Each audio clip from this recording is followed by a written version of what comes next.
ধারাবাহিকের আগামী পর্বতে আমরা দেখতে চলেছি রাজলক্ষ্মী সিংহ রায় হঠাৎই মাঝরাতে স্বপ্ন দেখে তার ছোট্ট মেয়ে রাজনন্দিনী তার থেকে হারিয়ে গেছে। রাস্তায় কোথাও খুঁজে পাচ্ছে না তাকে। একবার গাছের আড়াল থেকে সে মুখ বাড়িয়ে রাজলক্ষ্মীকে দেখা দিলেও আবারও নিমেষের মধ্যে সে লুকিয়ে পড়ে। এরপর হঠাৎই সে পুকুরের মধ্যে পড়ে যেতে যায়, আর ঠিক তখনই ঘুম ভেঙে যায় রাজলক্ষ্মীর। রাজলক্ষ্মী ঘামতে থাকে। এরপর বাড়ির বাগানে হঠাৎই তারা সুন্দরী মায়ের সাথে রাজলক্ষ্মীর দেখা হয়ে যায়। রাজলক্ষ্মী জানতে চায়, আজ আমি কেন এরকম একটা স্বপ্ন দেখলাম? এত বছর বাদে আবারও আমার মেয়ে আমার কাছে ফিরে আসছে, কিন্তু কিছুতেই কেন আমায় ধরা দিচ্ছে না?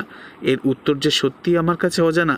তখন তারা সুন্দরী মা হাসে আর বলে, তোর মেয়ে তোর কাছেই রয়েছে রে, এমনভাবে লুকিয়ে রয়েছে যাকে ধরতে পারার সাধ্য কারণ নেই। ওর চোখের দিকে তুই তাকালে ও ঠিক তোকে চিনে নেবে, কিন্তু তুই চিনতে পারবি না রে। জয় মা রুদ্র মাতঙ্গীর জয়। এই বলেই তারা সুন্দরী মা মাথায় করে ঠাকুর নিয়ে বাড়ির থেকে বেরিয়ে চলে যায়। এরপর আর্য এবং অর্ক মিলে অফিসে বেরোনোর আগে তার মাকে জন্মদিনের উইশ করে। তবে রাজলক্ষ্মীর মন আজ ভীষণই উতলা। রাজলক্ষ্মী বারবার মনে মনে ভাবতে থাকে, অপর্ণার চোখের দিকে তাকালেই তো আমার কেন জানি না অন্যরকম একটা লাগে। তবে কি তারা সুন্দরী মা এই ইঙ্গিতই দিচ্ছিলেন? এইভাবে চিন্তা করতে থাকলে ঠিক তখনই আর্য বলে, দাঁড়াও, আজ অফিস থেকে ফেরার পথে তোমার জন্য একটা সারপ্রাইজ আনবো, নিশ্চয়ই তোমার সে মন ভালো করে দেবে। এরপরই হঠাৎই দেখা যায় সত্যি সত্যি আর্য অপর্ণাকে নিয়ে গাড়িতে করে নিজের বাড়িতে চলে আসে।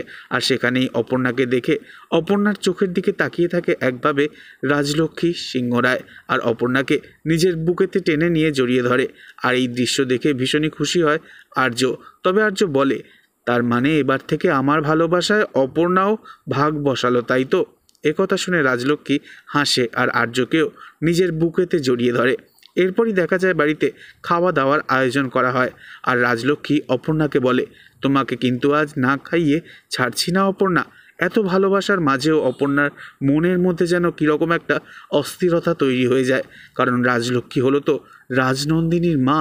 আর সেই অপর্ণা যেহেতু রাজনন্দিনীর মৃত্যুর পর পুনর্জন্ম নিয়েছে, তাই। তবে কি রাজলক্ষ্মী ঠিক চিনতে পারবে অপর্ণাকে? পরবর্তী আপডেট জানতে অবশ্যই সাবস্ক্রাইব করে রাখবেন। ধন্যবাদ।